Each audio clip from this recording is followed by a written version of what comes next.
Hello, and welcome back to Mystery of Raid. The following is a story called A Grand Adventure, the continuation of the elemental hero stories from Tales of Aria. As always, this story is a property of Legend Story Studios, and I am here just to narrate it. This particular story was written by Gasharn Ryo, with illustrations from Sam Yang. You can always find the written story at the Flesh and Blood TCG website, or through the link in the description. But now, please, enjoy a grand adventure. Lightning, ice, earth. The elements are entwined in turmoil. A seething storm rages throughout Enion, threatening to destroy Volthaven and its people. The very land itself is twisting and turning, as if awakening from a dark slumber, and unearthing ancient mysteries thought to be lost to the ages. The starry-eyed wayfarer Lexi has been tasked with leading a troop of adventurers into the heart of Enion, to uncover the origin of this elemental frenzy. She is joined by the traveling bard Yorick, always searching for new stories, the gruff dwarven blacksmith Tawn, with a keen eye for craftsmanship, and the aspiring magician Mara, who has a flair for the dramatic. For weeks, our heroes have braved the elements as they ventured deeper into Enion, where secrets await them. Despite being used to the cold, Lexi couldn't help but feel a chill run up her spine as he gazed over the landscape. Floating mountains that had spent an eternity frozen solid had shaken off their frosty shell, projecting strange mechanical whirring sounds. The wind, normally brisk and flecked with snowflakes, had been whipped up into a frenzy of crackling energy. Seismic vibrations rattled throughout the region in an almost rhythmic pattern, emanating from the center of the region. Enion was changing. Yorick noticed her concern, which was unusual for the adventure-thirsty wayfarer. "You okay?" he asked. Lexi sighed. "Something just isn't right. I don't know what it is, but I'm afraid for the people of Volthaven." He nodded. "Hopefully the answer lies at the very center. Ivor's Peak." But what will we find there? She wondered to herself. The party gritted their teeth against hail and thunder as they trudged onward. The earth beneath their feet trembled, as patches of glowing symbols poked out of the soil. At last, the shadow of Ivor's Peak loomed behind the wall of fog. "Can you feel that?" Mara whispered, shivering. The others halted as the air itself buzzed with static electricity, setting their nerves on end. "Curious," murmured Lexi, lifting Voltaire, the silvery bow that marked her as a wayfarer. She drew an arrow from her quiver and aimed high. Voltaire's bowstring hummed with tension. Lexi released the arrow and it soared into the mist, flashing with lightning and leaving a glowing aurora trail in its wake. They gasped as the mist broke away and Ivor's Peak was revealed. The entire mountain had been separated down the middle, as if a giant had ripped it in twain. "So this must have been what was causing the quakes," Lexi exclaimed. "But what could possibly have enough strength to do this?" Tawn shook his head. "Look at the ridges, they're smooth. This mountain didn't just break apart. It was built this way." Cautiously, they ventured forth, avoiding whizzing boulders that orbited the mountain, propelled by the uncanny static aura. Coming closer, they were able to gain a clearer view of the mountain's interior. The frosty layer that once had blanketed Ivor's Peak had now been dislodged, littering the ground with icy debris. Towering above it was a colossal stone statue. Lexi recognized it as a mythical ancient of thunder and ice. The stone was pristine, having been encased within the mountain for thousands of years, hidden from the elements. "I don't understand," Lexi said.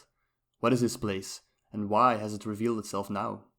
She gazed up at the statue and couldn't help but feel the weight of responsibility on her usually carefree shoulders. Tawn let out a whoop of joy, pointing at the base of Ivor's staff. "That's a lever mechanism if I ever saw one," he yelled, and heaved at it, stout muscles straining. The others joined to help, and eventually the stone pommel grinded back a few feet, followed by a click. A deep rumbling echoed throughout the mountain as Ivor's statue began to rise. The party ran for shelter and watched in awe as the base of the statue twisted upwards.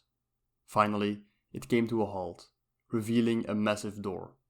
Symbols were etched into the door surface from some dialect lost to the ages. It took all of their combined strength to push the door open, revealing steps leading into the darkness. Mara clicked her fingers, producing a dancing rainbow flame, and lit the way. The walls were adorned with metal gears, valves and pipes, and every few moments a faint ticking sound could be heard. Eventually, they came to a gigantic round chamber. Lexi felt like an insect as she walked past the huge pillars, each sporting enormous metal hooks to store various huge weapons. "It's some kind of armory," Dawn exclaimed, running to and fro like a child in a sweet shop. Lexi felt herself drawn to the center, where a huge pedestal lay. Deep grooves ran down the pedestal, across the floor and up the pillars, sparkling with a weak silvery glow. The pedestal itself contained a carved hole, perfect fit for a gem, coin, key, or some other small item. The hole was empty, and surrounded by the same strange text they had seen on the door. Yorick called them over to the walls of the chamber, which was sprawling with painted murals. Some of the pictures were intricate and beautiful, such as a blue crystalline maiden weaving ice and snow throughout what looked like Aria. Others were strange and outlandish, such as an enormous squid-like creature lurking within sunken ruins. And even more had a threatening and sinister feel, such as a blood-red dragon perched atop a mountain of skulls, surrounded by hellfire. Underneath each of these scenes was the same odd text. Lexi ran her palm over the wall. "Do you recognize it?" she asked Yorick hopefully. He shook his head, and produced a small leather tome from his pack, copying the inscriptions as Mara held the hovering flame above. When Yorick was done, they took one last long look at the chamber, then headed back out into the fray above. Arriving back in Volthaven, Lexi watched as the villagers frantically scurried to pack their belongings. Nobody had time to stop and chat, although they did send brief smiles her way. She noticed several homes crushed under the weight of an avalanche or singed by lightning bolts. They made their way to the home of Isolf, the oldest and wisest seer in the whole village. He ushered them into his hut out of the cold, and his eyes lit up when they told him what they had seen. Yorick handed him the leather tome. Isolf scratched his head as he flicked through the pages, then sighed. "This writing, it's old, possibly older than Volthaven itself. I do not know what it says." "Is there anyone who might know?" asked Lexi, with a hint of desperation. He shook his head. "Not here in Volthaven, that's certain." "Then what do we do? Everything that's happening right now, it all seems to be connected to this writing." Isolf hopped over to the stovetop, pouring herbal tea for his guests. "There is a place far from here, where the elements converge, and fate behaves in a strange manner," he said, carrying the tray back to where they sat. "Many old mystics, even before my time, used to make pilgrimages there to seek spiritual guidance." Lexi accepted the warm mug gratefully. "Perhaps you should do the same." Oldhim lumbered forwards like a relentless locomotive, completely ignoring the chaos around him. This road used to be quiet, he contemplated, as a merchant's caravan swerved to the side to avoid him, spilling a cart of fruit.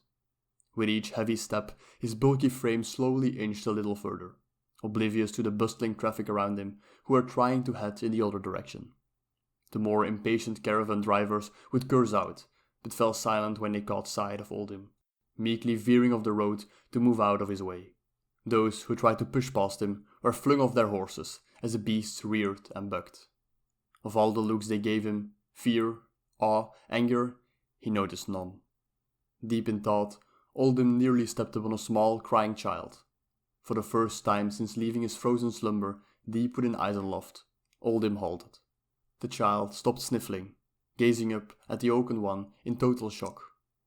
Everyone watched with bated breath as Oldhim slowly reached within his robes. A woman burst forth to grab the child, her face pale with terror as a massive guardian bent down, peering at them with icy blue eyes.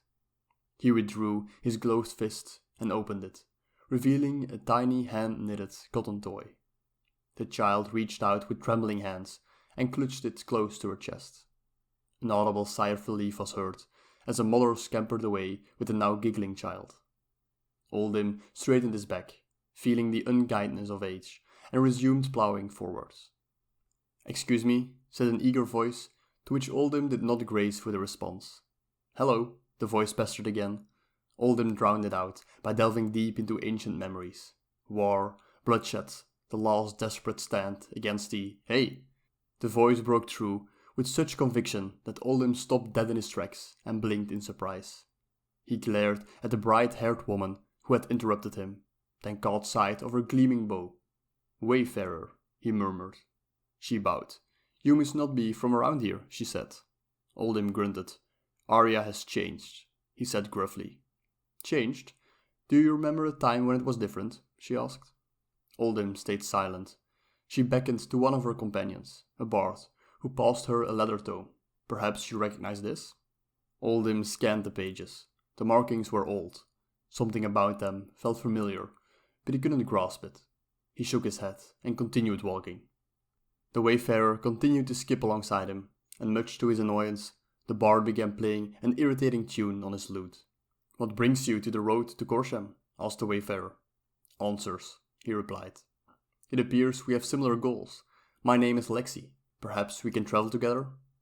Oldham paused, then reached out and snatched the bard's lute. He hurled it through the air, where it shattered to splinters against a tree. "Now you may join me," he growled, and strode onwards.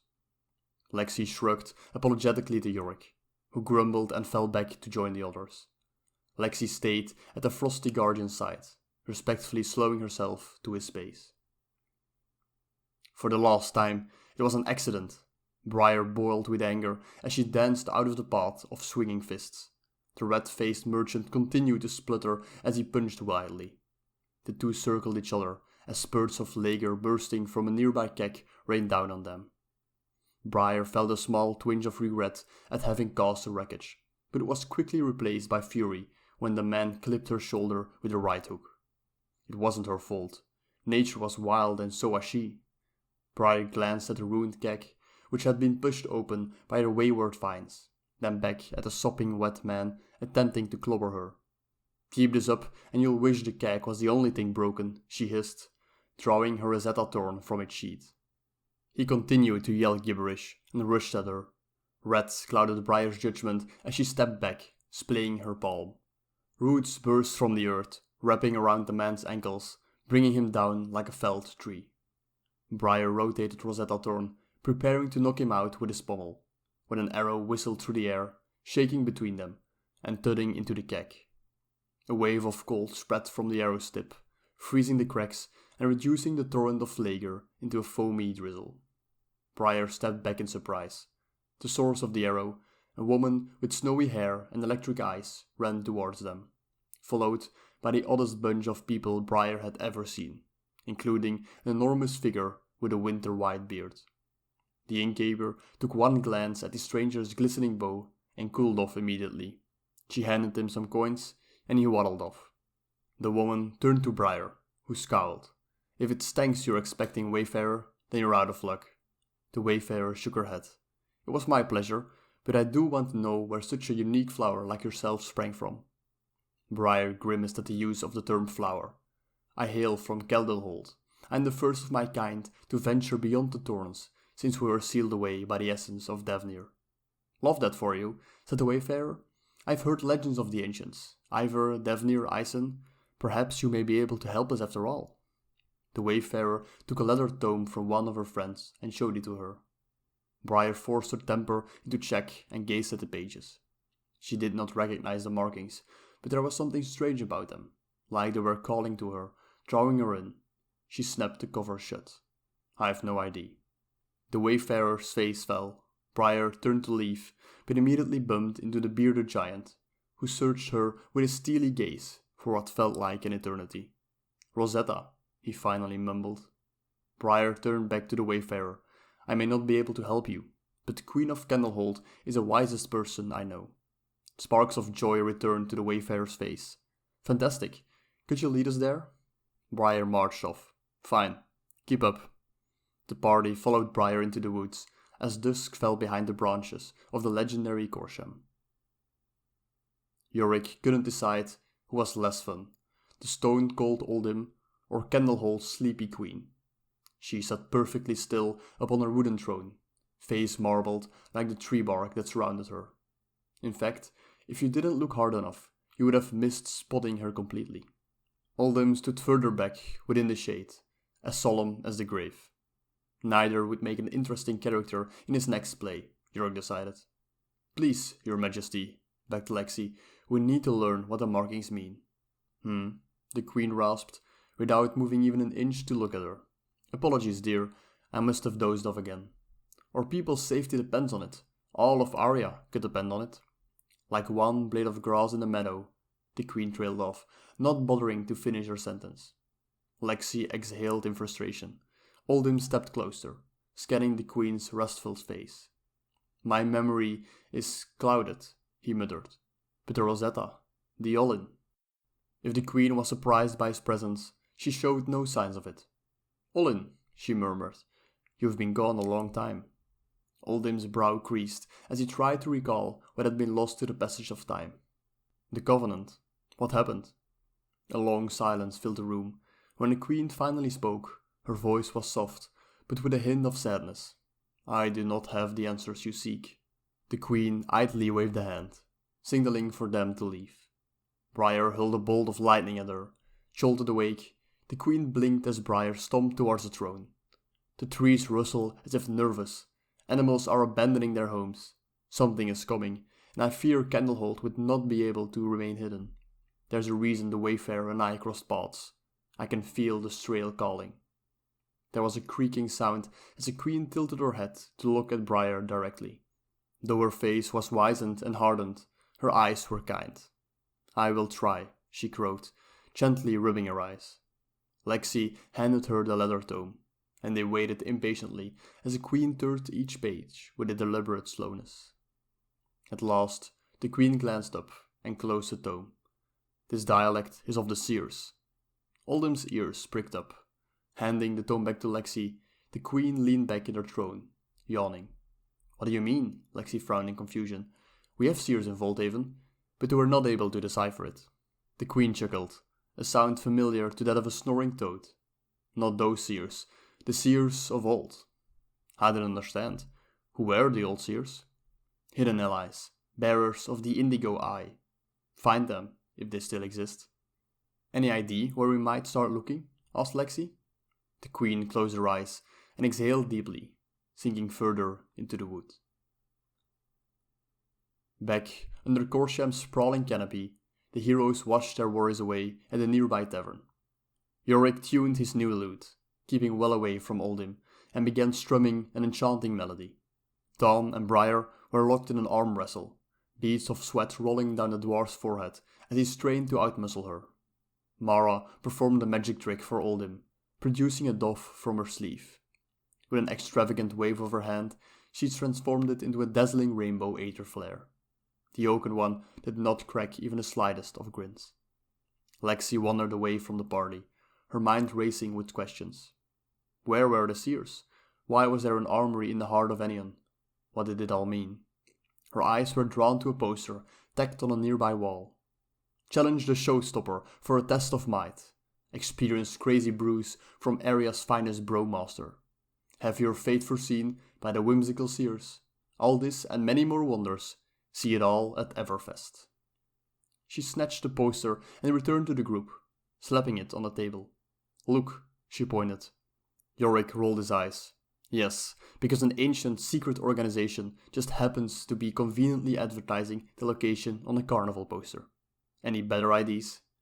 Nobody responded except Briar, who just shrugged and went back to crushing Dawn's arm. Lexi lifted her mug. Then drink up, friends. Tomorrow we set foot for Everfest.